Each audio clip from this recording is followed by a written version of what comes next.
In today's class, what we are going to see is we are going to see questions that is asked from our exam. பரீட்சையில கேட்கப்பட்ட கேள்விகள் நம்ம பரீட்சை சம்பந்தமாக பார்க்க போறோம். அதுல one such question pertains to conjunctions. We can either ask it for 5 mark or a 10 mark question to be asked. It is a mandatory question. கட்டாயமாக இந்த கேள்வி கன்ஜங்ஷனை பேஸ் பண்ணி கேட்கப்படுகிறது. ஸோ இந்த கன்ஜங்ஷன்னா என்ன, ஒரு ஃபர்ஸ்ட் ஃபியூ மினிட்ஸ் வந்து இதை பத்தின எக்ஸ்பிளனேஷனை நான் மறுபடியும் உங்களுக்கு கொடுத்துட்றேன். பிறகு கேள்விகள் உங்களுக்கு எழுதப்பட்டிருக்கும். இதுக்கு சரியான பதிலை நம்ம தேர்ந்தெடுத்து எழுதுற மாதிரி இருக்கும். Okay, suitable conjunction we need to choose from the given options. Right? Conjunctions. கன்ஜங்ஷனுக்கான இன்னொரு பேர் என்ன அப்படின்னா கனெக்டர்ஸ் அப்படின்னு சொல்லலாம், இல்ல லிங்கர்ஸ் அப்படின்னு சொல்லலாம்.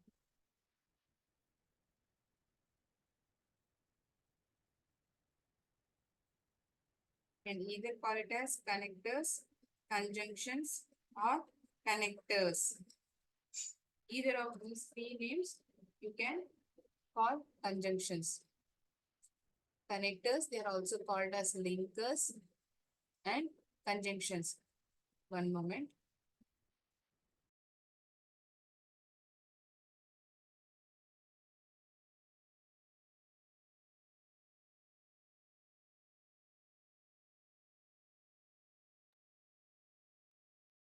Connectors are those words or phrase. Phrase na enna artham? Group of words. கோர்வைகளான வார்த்தைகளை தான் நம்ம கனெக்டர்ஸ் அப்படின்னு சொல்லலாம்.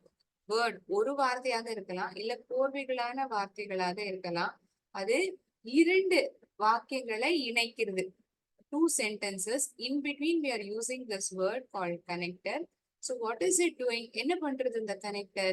It is joining 2 sentences. இரண்டு வாக்கியங்களை இணைக்கிறது, இல்லாட்டி கோர்வைகளான வார்த்தைகளை ஒண்ணு சேர்க்குது. or it joins group of words together. Conjunctions வந்து என்னெல்லாம் பேர்ல கூப்பிடப்படுதுன்னு சொன்னேன். Again I'll repeat: linkers, connectors or conjunctions. இந்த மூணுத்துக்கான அர்த்தம் ஒண்ணுதான். It is called by different names. இப்போ உங்க வீட்லயே வந்து உங்களை செல்ல பேர்ல வெவ்வேறு பேர்ல அழைக்கலாம் இல்லையா? So any of the name which they call you, you remain the same. உங்களுக்கு தான் அது கூப்பிடப்படுறது. Same way, connectors are also called as linkers or conjunctions. So what is it? It is a word. ஒரு வார்த்தை இல்லாட்டி கோர்வைகளான வார்த்தைகள், அதை நம்ம phrase-ன்னு சொல்றோம். ஓகே, அது என்ன பண்றது? இந்த கோர்வைகளான வார்த்தைகளோ இல்லாட்டி ஒரே ஒரு வார்த்தை இரண்டு வாக்கியங்களை இணைக்குது, இல்லாட்டி கோர்வைகளாக மற்ற வார்த்தைகளை இணைக்கிறதுக்கு உதவிகரமா இருக்கு.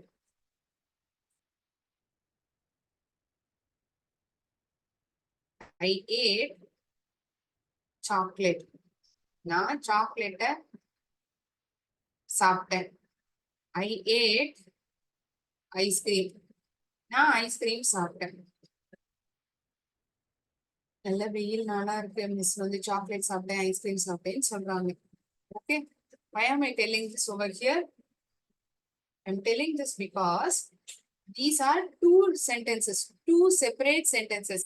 இரண்டு தனிப்பட்ட வாக்கியங்கள். I ate chocolate-ங்கிறது ஒரு சென்டென்ஸ், I ate ice-cream-ங்கிறது மற்றொரு சென்டென்ஸ். ஆனா இதுல என்ன விஷயம் வந்து காமனா இருக்கு? I ate இந்த வார்த்தைகள் மறுபடியும் பிரயோகிக்கப்பட்டிருக்கு, அதாவது உபயோகிக்கப்பட்டிருக்கு.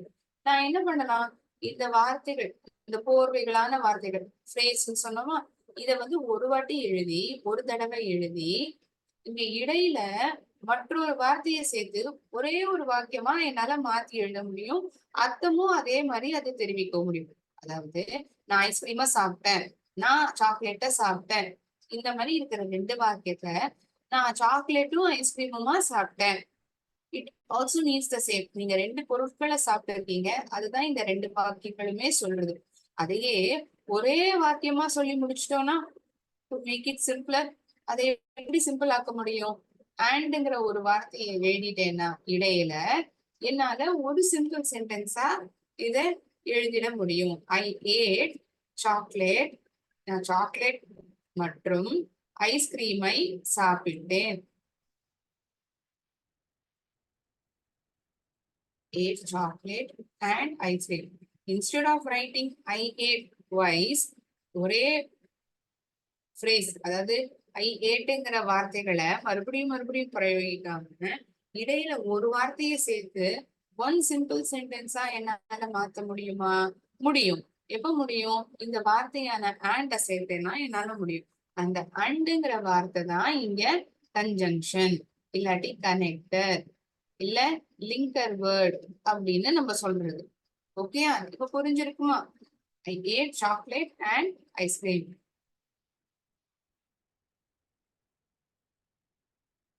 I slept early. நான் சீக்கிரமா தூங்கினேன். I slept early. So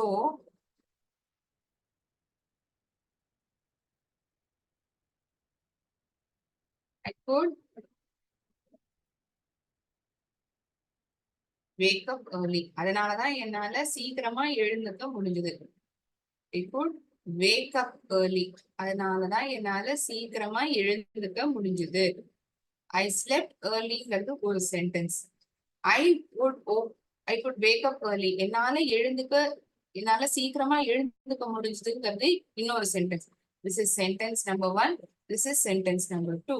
Here, this word so is joining these two sentences. இந்த இரண்டு வாக்கியங்களையுமே இணைக்கிற வார்த்தையா so. சோனா என்ன அர்த்தம்? அதனாலதான் நான் சீக்கிரமா எழுந்தினேன். அதனால so. So this word so is conjunction.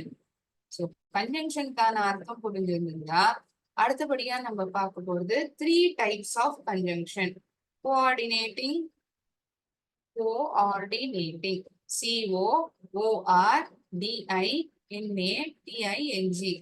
Subordinating, SUBORDINATING.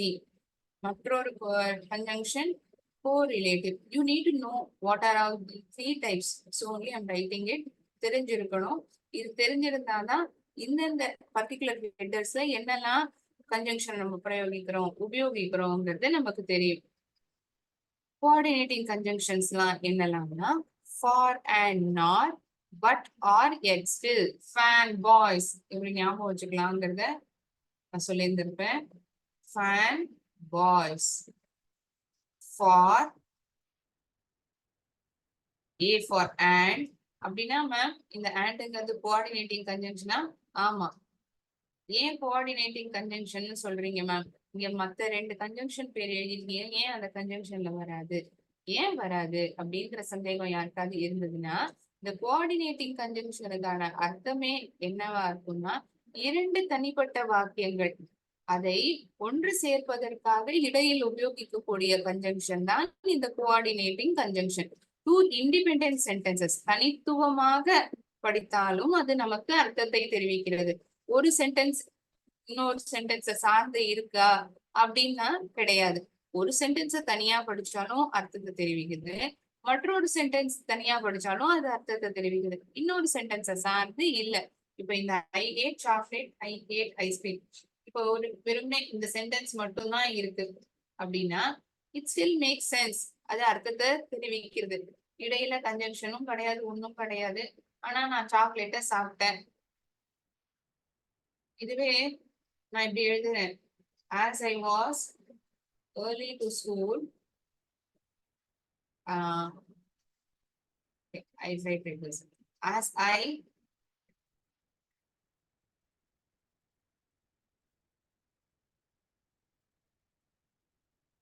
I slept early. நான் சீக்கிரமாக தூங்கினதுனால் என்னாச்சு? as I slept early என்னாச்சு? அதுக்கப்புறம் என்னால சீக்கிரமா கார்த்தால எழுந்துக்க முடிஞ்சது அப்படின்னு சொல்லலாம். இல்ல நான் கார்த்தால எழுந்து படிச்சேன் அப்படின்னு சொல்லலாம். இந்த 2வதா வரக்கூடிய வாக்கியம் நீங்க என்ன வேணாலும் எழுதலாம். அப்படின்னா என்ன சொல்றேன்? ஒரு சென்டென்ஸ் முழுமையா அர்த்தத்தை கொடுக்கல, இன்னொரு சென்டென்ஸ் மீதி பாதியில இருந்தாதான் இந்த முதல் பாதி சென்டென்ஸுக்கே அர்த்தம் முழுமையா வருது. The first half of the sentence is not giving a complete meaning without help of the another sentence. இன்னொரு சென்டென்ஸ் இல்லாம இந்த முதல் வாக்கியமானது முழுமையா எனக்கு அர்த்தத்தை தெரிவிக்கல. அந்த மாதிரி இருக்கிற கன்ஜங்ஷன்ஸ் நான் என்னன்னு சொல்லுவேன், சப்பார்டினேட்டிங் கன்ஜங்ஷன்ஸ். சப்பார்டினேட்டிங் இப்ப நம்ம இந்த மாதிரி ஞாபகம் வச்சுக்கலாம். We students are depend on our parents. நம்ம வந்து குழந்தைகளா இருக்கோம், நம்ம அம்மா அப்பாவை சார்ந்துதான் இருக்கும் இல்லையா. Whatever we want to achieve or want to buy, we depend upon our parents. நம்ம அம்மா அப்பாவை சார்ந்துதான் இருக்கும். நம்மளாலேயே வாங்க முடியுமா? ஒருவேளை நம்ம பணத்தை சேமிச்சு வச்சிருந்தோம்னா ஏதாவது சின்ன பொருட்கள்லாம் வாங்கலாம். But still until we grow up, we are still dependent on our parents. Until we stand on our own leg, we are still dependent on our parents. Our parents are independent, but we are dependent. இண்டிபெண்டா அவங்களே தனித்துவமா அவங்களுடைய செயலை செய்ய முடியும், அவங்க வேலையை பார்த்துக்க முடியும். ஆனா நம்ம அப்படியா கிடையாது. நம்ம அம்மா அப்பாவை சார்ந்து நம்ம இருக்கோம் இல்லையா. We are dependent. சோ இதை ஏன் மேம் இந்த இடத்துல சொல்றீங்க? இங்கேயும் அப்படிதான். ஒரு சென்டென்ஸ் வந்து ஒரு சென்டென்ஸை சார்ந்து இருக்கு, இன்னொரு சென்டென்ஸ் வந்து அந்த சென்டென்ஸ் மட்டும் படிச்சாலுமே அது அர்த்தத்தை தெரிவிக்கிறது. இன்னொரு சென்டென்ஸ் வேணுமானா கிடையாது, அதாவே அர்த்தத்தை கொடுக்கிறது. as I slept early,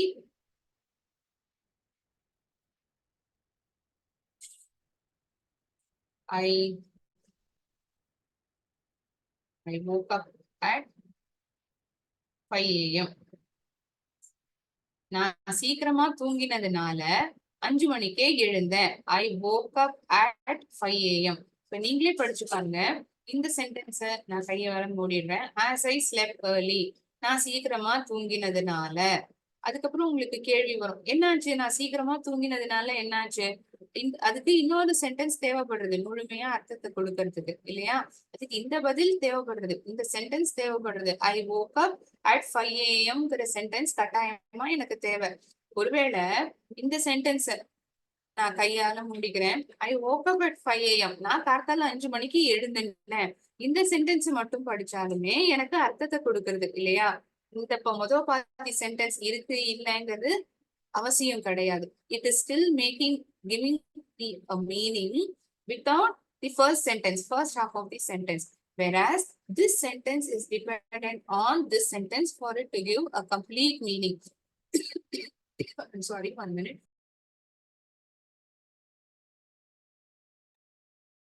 First half of the sentence is dependent. Dependentனா என்ன அர்த்தம்? நான் மறுபடியும் சொல்றேன், சார்ந்து இருக்கு. இன்னொரு வாக்கியத்தை டிபெண்ட் பண்ணி இருக்கு.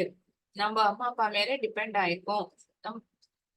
இந்த சென்டென்ஸ் வந்து இண்டிபெண்டன்ட் சென்டென்ஸ், இந்த சென்டென்ஸ வந்து டிபெண்டன்ட் அப்படின்னு சொல்லுவோம். ரெண்டு சென்டென்ஸுமே தனித்துவமாவே அர்த்தத்தை கொடுக்கிறது. இடையில மட்டும் கன்ஜங்ஷனா சேர்க்கப்பட்டிருக்கு. அதுக்கு வந்து நீங்க இந்த உதாரணத்தை ஞாபகம் வச்சுக்கோங்க. I ate chocolate, I ate ice cream. andங்கிற வார்த்தையை இடையில சேர்க்கப்பட்டிருக்கு. இங்க andங்கிற வார்த்தை கோஆர்டினேட்டிங் கன்ஜங்ஷன். ஆனா நான் சீக்கிரமா எழுந்திருந்ததுனால நான் 5 மணிக்கு எழுந்தினேன் விடிகாத்தால. I woke up at 5 AM. சீக்கிரமா எழுந்ததுனால இந்த சென்டென்ஸ் வந்து டிபெண்டன்ட். நான் 5 மணிக்கு எழுந்தினேங்கிறது இன்னொரு சென்டென்ஸ், அது இண்டிபெண்டன்ட் சென்டென்ஸ், இண்டிபெண்டன்ட் கிளாஸ் அப்படின்னு சொல்லுவோம். இந்த ஆஸ்ங்கிற வார்த்தை சப்பார்டினேட்டிங் கன்ஜங்ஷன். என்ன conjunction? Subordinating conjunction.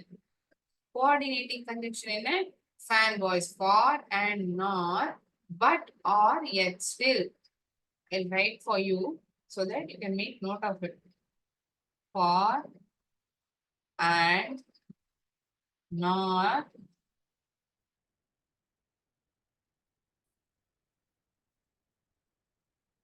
but, or, yet, still.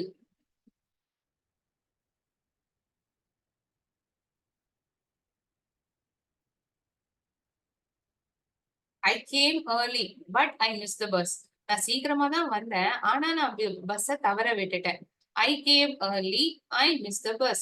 இது இரண்டுமே இரண்டு தனிப்பட்ட வாக்கியங்கள். தனியா படிச்சாலுமே அர்த்தத்தை கொடுக்கிறதா? கொடுக்கிறது. ஆனா இடையில நம்ம என்ன வார்த்தை உபயோகிப்போம்? ஆனால். ஆனால்ங்கிற வார்த்தைக்கு இங்கிலீஷ்ல என்ன பொருள்? But. I came early, but I missed the bus. ஆனால் நான் பஸ்ஸை தவற விட்டேன். But I missed the bus. So coordinating conjunction இரண்டு தனிப்பட்ட வாக்கியங்கள். அதை நாம் தனித்துவமாக படித்தாலும் அது அர்த்தத்தை தெரிவிக்கிறது. ஆனால் இந்த சப்பார்டினேட்டிங் கன்ஜங்ஷன் இருக்கக்கூடிய வாக்கியங்களில் ஒரு சென்டென்ஸ் இன்னொரு சென்டென்ஸை சார்ந்து இருக்கிறது. மற்றொரு விதமான கன்ஜங்ஷன் என்னன்னா கோரிலேட்டிவ். அது எப்போதுமே பேர்ல தான் வரும். ஈதர் ஆர், இதுவும் இது இல்லாட்டி அது. You can either have cake or biscuit. நீ ஒண்ணு கேக் சாப்பிடலாம் இல்லாட்டி பிஸ்கெட் சாப்பிடலாம், ஏதாவது ஒண்ணுதான் சாப்பிடலாம். நீதர் நார், நீ கேக்கும் சாப்பிடக்கூடாது பிஸ்கெட்டும் சாப்பிடக்கூடாது. You can neither eat biscuit நார் கேக். ரெண்டுமே கிடையாது, ரெண்டுல ஏதாவது ஒண்ணு. ஈதர்ங்கிற வார்த்தையும் ஆறுங்கிற வார்த்தையும் கட்டாயமாக ஒரு சென்டென்ஸ்ல உபயோகிக்கப்பட்டிருக்கும். இட்ஸ் அ பேர் வேர்ட்ஸ். சேர்ந்துதான் வரும். முதல் ஹாஃப் ஆஃப் தி சென்டென்ஸ்ல ஈதரும் செகண்ட் ஹாஃப் ஆஃப் தி சென்டென்ஸ்ல ஆறுங்கிற வார்த்தையும் உபயோகிக்கப்பட்டிருக்கும். இரண்டாவது நீதர் நார், நீதர் ஐ ஆம் ஹங்க்ரி நார் ஸ்லீப்பிங். எனக்கு பசிக்கவும் இல்ல தூக்கமும் வரல. நீதர் ஐ எம் ஹங்க்ரி நார் sleeping. Neither you can have cake நார் பிஸ்கெட். நீ கேக்கும் சாப்பிட முடியாது பிஸ்கெட்டையும் சாப்பிட முடியாது. நீதர் நார், ரெண்டுல ஏதாவது ஒண்ணு தேர்ந்தெடுக்கணுங்கிற பட்சத்துல either or, EITHER, either or, either or, ஆர்னு சில பேர் உச்சரிப்பாங்க. Either or or, either or. Neither nor, NEITHER, நார், NOR, நார். Not only but also.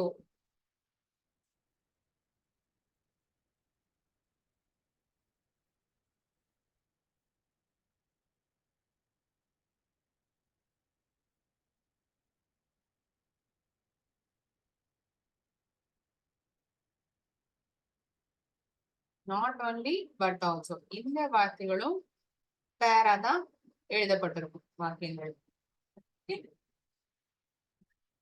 Either or, not only but also, neither nor, rather than, whether or.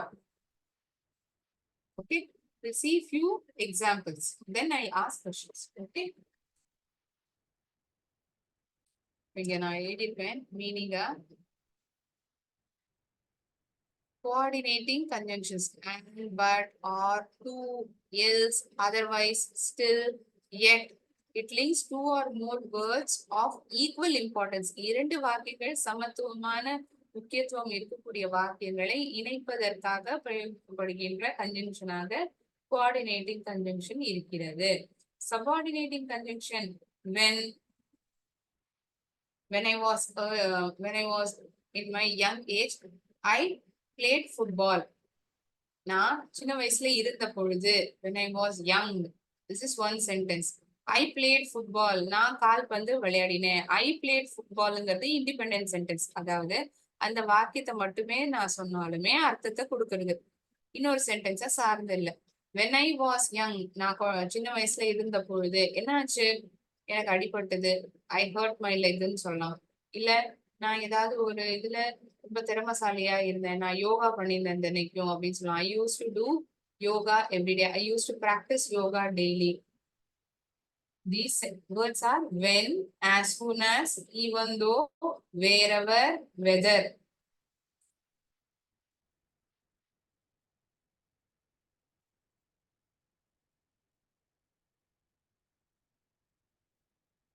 Words that link dependent to independent clause. எந்த sentence சார்ந்து இருக்கோ சார்ந்து இல்லாம இருக்கக்கூடிய வாக்கியத்தை இணைப்பதற்காக உபயோகிக்கப்பட்ட வார்த்தை தான் subordinating conjunction. Correlative, it functions in pairs. Either or, neither nor, not only but also, such as, no sooner than, rather than. ratherங்கிற ஒரு வார்த்தை ஒரு வாக்கியத்திலையும், தேன்ங்கிற வார்த்தை இன்னொரு வாக்கியத்திலையும் கட்டாயமாக பிரயோகிக்கப்பட்டிருக்கும். It always comes in pairs. Whether or.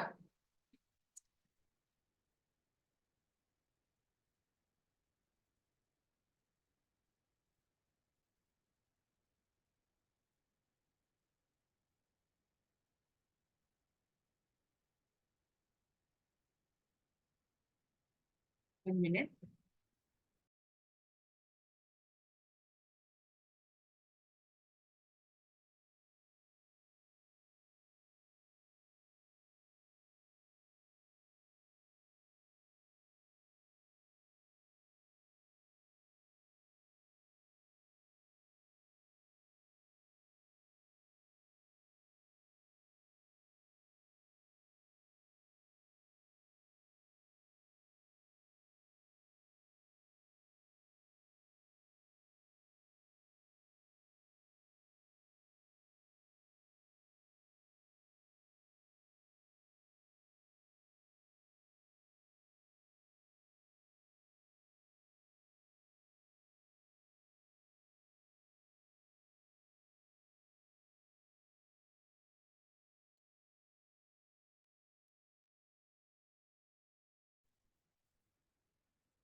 I did not get seat. எனக்கு சீட்டு கிடைக்கல. பஸ்ல பயணிச்சு நிக்கீங்க, உங்களுக்கு ஒரு இடம் கிடைக்கல உட்கார். I did not get a seat.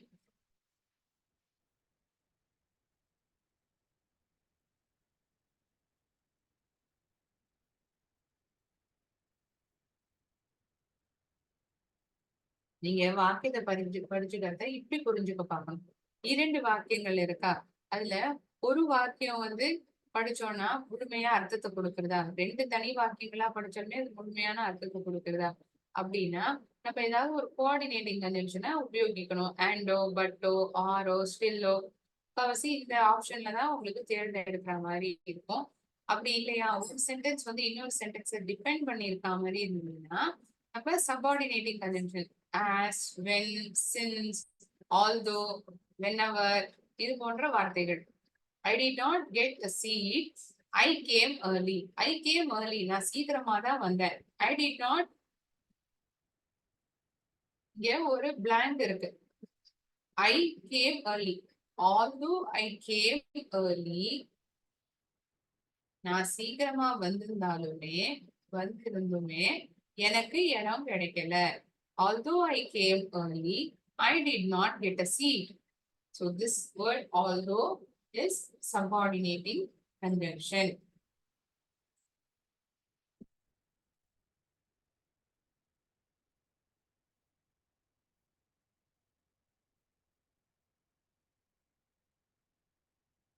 Pay attention. உங்களுடைய வேலைக்கு வந்து கவனத்தை செலுத்துங்க. Pay attention to your work.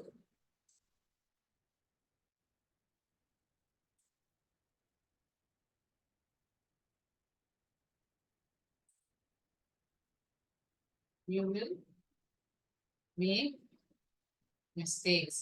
இல்லாட்டி நீங்க தவறுகள் செஞ்சிருவீங்க. கவனக்குறைவா இருந்தா நம்ம தவறுகள் செய்வதற்கான வாய்ப்புகள் அதிகம் இல்லையா? சோ நான் இங்க 2 ஆப்ஷன் கொடுக்குறேன். So that, so thatங்கிற வார்த்தை எப்ப பயன்படுத்தலாம், அதர்வைஸ்ங்கிற வார்த்தை எப்ப பயன்படுத்தலாம் அப்படிங்கறத நான் உங்களுக்கு சொல்றேன். முதல்ல உங்களால கண்டுபிடிக்க முடியுதா இந்த வார்த்தை வந்து இந்த இடத்துல சேர்த்தா அது அர்த்தமாக இருக்கும். இட்ஸ் மேக் அ மீனிங்ஃபுல் சென்டென்ஸ்ல நீங்க பிரயோகிச்சு பாருங்க. உபயோகிச்சு பார்த்துட்டு எனக்கு சொல்லலாம். Pay attention to your work dash you will make mistakes. உங்களுடைய வேலைக்கு கவனத்தை செலுத்துங்க. Pay attention to your work dash you will make mistakes. நீங்கள் தவறுகளை செய்வீர்கள். இல்லை என்றால் நீங்கள் தவறுகளை செய்வீர்கள். நான் தமிழில் வார்த்தையை சொல்லியிருக்கிறேன். நீங்கள் அதற்கான ஆங்கில வார்த்தையை நீங்கள் செலக்ட் பண்ணி சொல்லலாம். இல்லைன்னா, இல்லாட்டி, இல்லை என்றால்.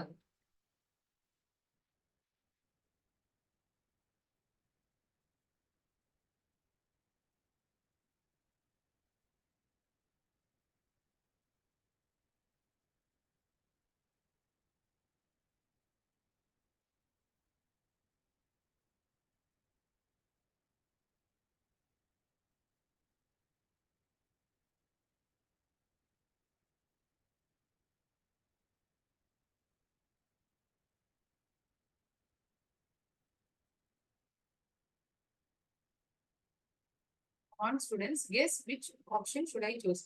So that அதனால இல்லாட்டி otherwise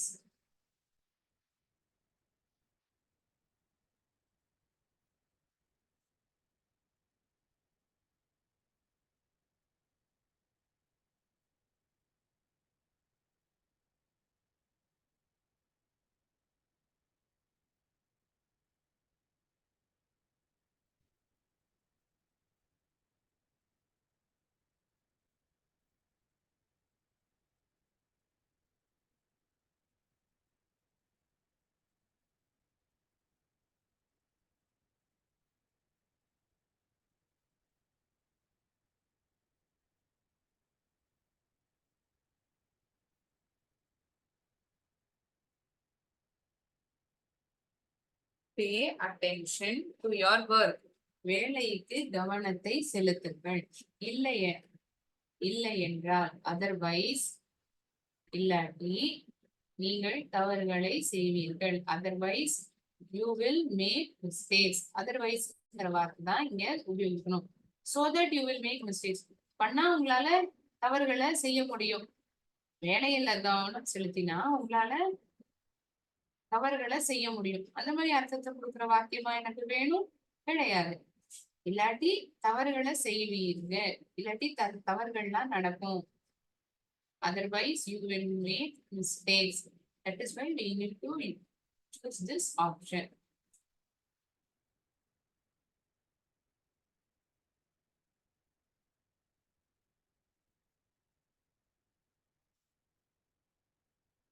அந்த இசைக்குழுவினர், the musicians gave an கொடுத்தார்கள் gave an amazing performance. கேட்கப்படுற கேள்விகளை நான் வந்து எக்ஸாம்பிள்ஸாவே கொடுத்துட்டேன். so that you will be able to understand much better rather than asking as a question. கேள்விகளையே தான் உங்களுக்கு உதாரணங்கள் மாதிரி சொல்லி புரிய வச்சுருக்கேன். The musicians gave an amazing performance. அற்புதமான பர்ஃபார்மன்ஸை இசைக்குழுவினர் கொடுத்தார்கள். The musicians gave an amazing performance. ஏனென்றால் as they had rehearsed regularly. தொடர்ச்சியாக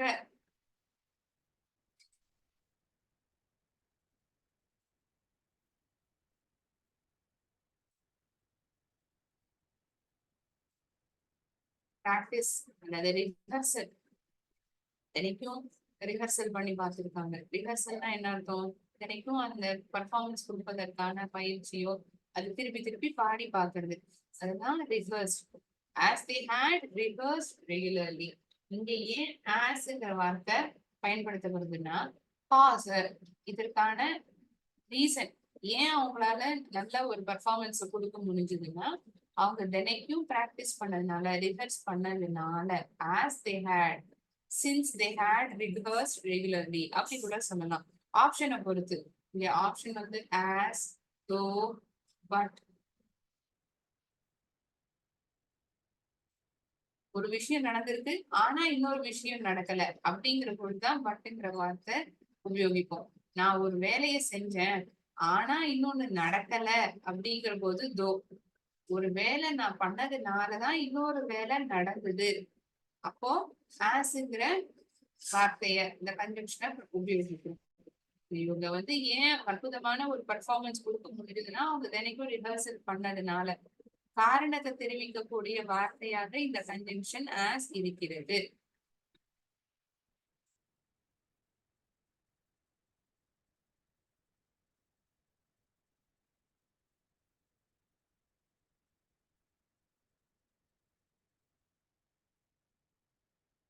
எவ்ரிபடி ட்ரஸ்ட் ஹர். அவள் நேர்மையாக இருக்கிறாள், எல்லோரும் அவளை நம்புகிறார்கள். எவ்ரிபடி ட்ரஸ்ட் ஹர், எல்லோரும் அவளை நம்புகிறார்கள். ட்ரஸ்ட் அப்படின்னா நம்புவது. she is honestங்கிறது ஒரு சென்டென்ஸ். எவ்ரிபடி ட்ரஸ்ட் ஹர், எல்லோரும் அவளை நம்புகிறார்கள். இந்த இரண்டு வாக்கியங்களுமே நீங்க படிச்சுவீங்கன்னா தனிப்பட்ட விதத்தை படிச்சாலும் தனித்தனி வாக்கியங்களா படித்தாலும் அர்த்தத்தை கொடுக்குது. இன்னொரு சென்டென்ஸ் தேவை அப்படிங்கிற அவசியம் இல்லை. she is honest dash everybody trust her. அதனால் அனைவரும் அவளை நம்புகிறார்கள். she is honest but everybody trusts her அப்படிங்கிற சென்டென்ஸ் நம்ம சொன்னோம்னா அது இன்கம்ப்ளீட் சென்டென்ஸா இருக்கும். மீனிங் கொடுக்காத ஒரு வாக்கியமா இருக்கு.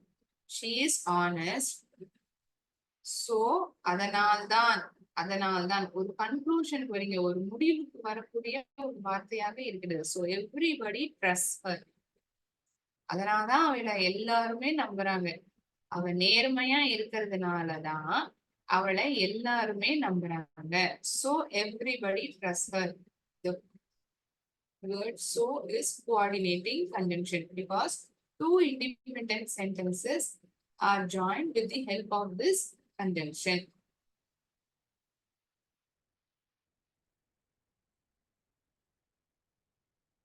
Based on past exams, I have refined these sentences and given these sentences as questions. இது மாதிரி வாக்கியங்கள் நம்மளுடைய போன பரீட்சைகளில் கேட்கப்பட்டிருந்தன. அதை சார்ந்து நான் இந்த வாக்கியத்தை கொஞ்சம் முன்னும் பின்னுமாக வார்த்தைகளை மாற்றி கேள்விகள் வாக்கியங்களாக எழுதியிருக்கிறேன். நீங்களும் எழுதி கொள்ளலாம். I wait for 1 or 2 minutes.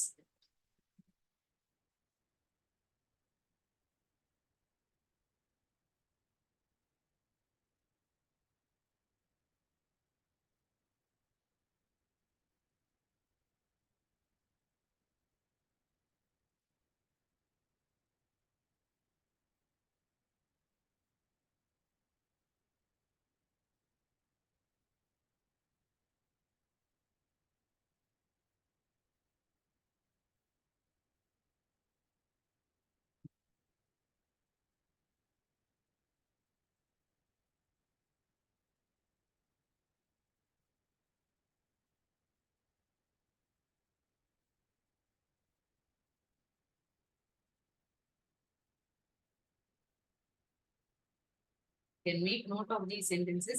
ஏன் இந்த வார்த்தைகள்லாம் பயன்படுத்தப்பட்டிருக்கு அப்படிங்கிற அர்த்தம் உங்க எல்லாருக்கும் புரிஞ்சுதா?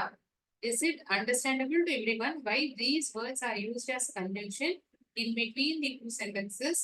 ஏன் இந்த இரண்டு வாக்கியங்களுக்கு இடையில இந்த கன்ஜங்ஷன் தான் உபயோகிக்கப்பட்டிருக்குன்னு புரியுதா எல்லாருக்கும்? Has everyone understood it? Yes or no?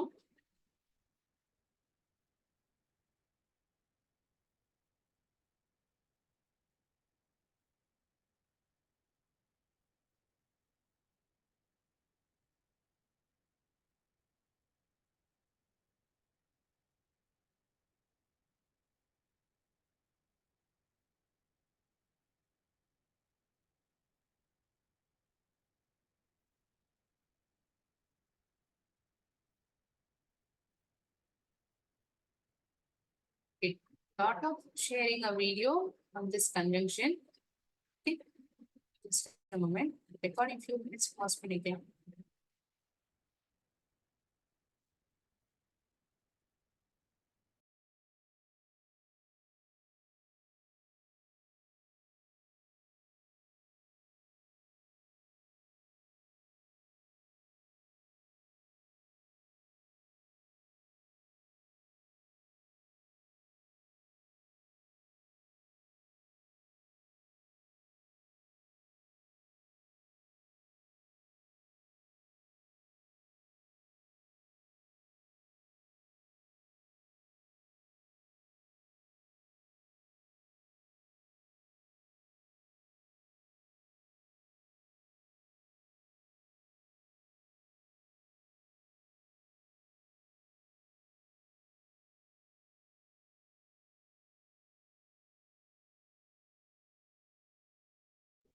Recording few minutes pause பண்ணிக்கலாம்.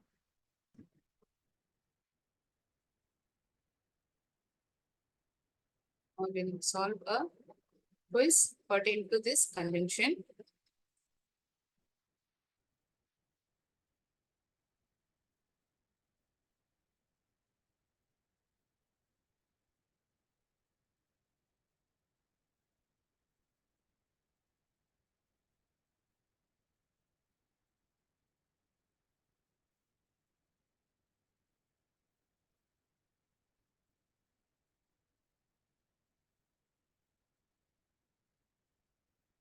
These quiz questions are also helpful because it will make you understand much better about subordinating conjunctions.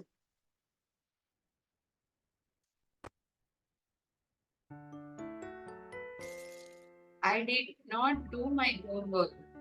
Dash my dog ate it. நான் ஏன் ஹோம்ஒர்க்க பண்ணலைங்கிறதுக்கான பதில் தான் என்னுடைய நாய் அது சாப்பிட்டது. அதற்கான காரணம் because my dog ate it. Shall we see it? Yes. என்னுடைய நாய் சாப்பிட்ட பொழுது அப்படின்னா தான் when வரும். I will play outside. Dash it is sunny and warm. I will play outside. Dash it is sunny and warm. இந்த ஒரு கண்டிஷனை அது பூர்த்தி பண்ணிட்டுனா கம்ப்ளீட் பண்ணிட்டுனா நான் விளையாடுறேன். If it is sunny and warm, ஒருவேளை வெயிலுமா இருந்து கொஞ்சம் மிதமா இருந்ததுன்னா நான் வெளியில விளையாட போறேன் இருந்ததுன்னா. இஃப் சரியா இருக்குமா? இந்த கன்ஜங்ஷன் சரியான பதிலா? சரி. I can have an ice cream. Dash I eat all of my vegetables. நான் ஐஸ்கிரீமை சாப்பிட முடியும் எப்போ? நான் ஒருவேளை எல்லா காய்கறிகளையும் சாப்பிட்டு இருந்தேன்னா என்னால ஐஸ்கிரீமை சாப்பிட முடியும். Can have an ice cream before I eat all of my vegetables. நான் காய்கறிகளை சாப்பிடறதுக்கு முன்னாடியே ஐஸ்கிரீமை சாப்பிட முடியும். காய்கறிகளை சாப்பிடறதுக்கு முன்னாடியே என்னால ஐஸ்கிரீம் சாப்பிட முடியும். Does it make any sense? No. நான் ஒருவேளை காய்கறிகள் எல்லாத்தையும் சாப்பிட்டேன்னா என்னால ஐஸ்கிரீம் சாப்பிட முடியும். அது ஓரளவு அர்த்தத்தை தெரிவிக்கக்கூடிய வாக்கியமா இருக்கு. Let's see whether it works. Yes, it is if. ஒருவேளை இந்த விஷயமானது நிறைவேறப்பட்டால் இன்னொரு செயலானது நடக்கும். It was raining. Dash we left for school. நாங்கள் கிளம்பிய பொழுது, ஸ்கூல்ல இருந்து கிளம்பிய பொழுது மழை பெய்து கொண்டு இருந்தது. It was raining because we left for school. மழை பெஞ்சதுனால நாங்க ஸ்கூலுக்கு கிளம்பி போனோம் அப்படின்னு நம்ம ஏதாவது சொல்லுவோமா? ஸ்கூலுக்கு கிளம்பி போன போது மழை பெஞ்சுன்னு இருந்தது. அது கரெக்டான வாக்கியம் இல்லையா?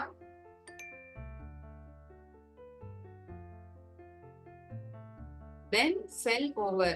Dash he was running around at playtime.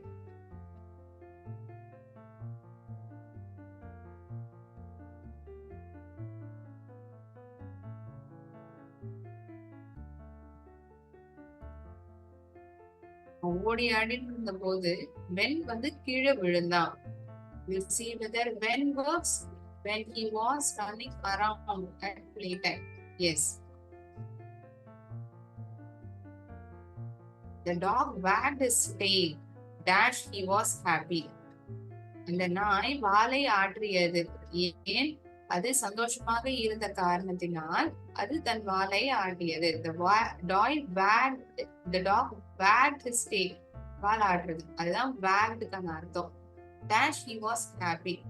நாய் வந்து சந்தோஷமா இருக்குன்னா, ஒருவேளை சந்தோஷமா இருந்ததுன்னா நாய் வால் ஆட்டித்து, இது ஏதாவது அர்த்தத்தை கொடுக்குமா?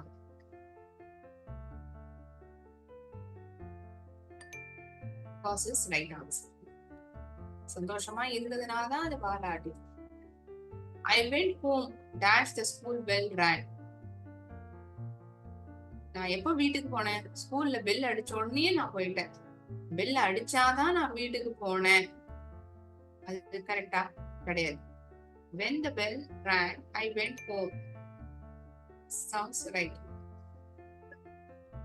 Clean your teeth. Dash you go to bed. தூங்குவதற்கு முன்பாக நீ உன்னுடைய பல்ல சுத்தம் பண்ணிக்கோ. After you go to your bed. தூங்க போனதுக்கு அப்புறம் பல்ல தேய்ச்சுக்கோ அப்படிங்கிற அர்த்தம் கரெக்டா இருக்குமா? தூங்கறதுக்கு முன்னாடி பல்ல தேய்க்கிறது தானே எல்லாரும் சொல்லுவாங்க இல்லையா? Before, தூங்கறதுக்கு முன்னாடி. Before is again subordinating conjunction. Take an umbrella if it is raining. ஒருவேளை மழை பெஞ்சுட்டு இருந்ததுன்னா கொடையை எடுத்துட்டு போ. Take an umbrella sentence, independent sentence. கொடையை எடுத்துட்டு போ. If it is raining, மழை பெஞ்சுட்டு இருந்ததுன்னா இந்த சென்டென்ஸ் வந்து இன்னொரு சென்டென்ஸை டிபெண்ட் பண்ணியிருக்கு. Right. Last question. Put your shoes on dash your socks. Socks போட்டதுக்கு அப்புறம் உன்னுடைய ஷூக்களை காலணிகள் இல்லாட்டி ஷூக்களை உன்னுடைய கால்ல போட்டுக்கோ. ஆஃப்டர் யோர் சாக்ஸ், சாக்ஸ் போட்டதுக்கு அப்புறம் ஷூவை போட்டுக்கோ. So we saw questions pertaining to conjunctions which is asked in our exam. I hope it is clear to everyone how we need to identify these sentences. Subordinating conjunction உபயோகிக்குமா, coordinating conjunction உபயோகிக்கணுமா, correlative conjunction. ஏன் இதை பிரிச்சு பிரிச்சு சொல்றேன்னா, எந்த மாதிரியான கன்ஜங்ஷனை உபயோகிக்கிறது நம்மளால அப்பதான் சரியாக தேர்ந்தெடுக்க முடியும் இல்லையா? So thinking that it is clear, I shall end my session over here. Thank you friends. We will meet again in next class. நன்றி, வணக்கம்.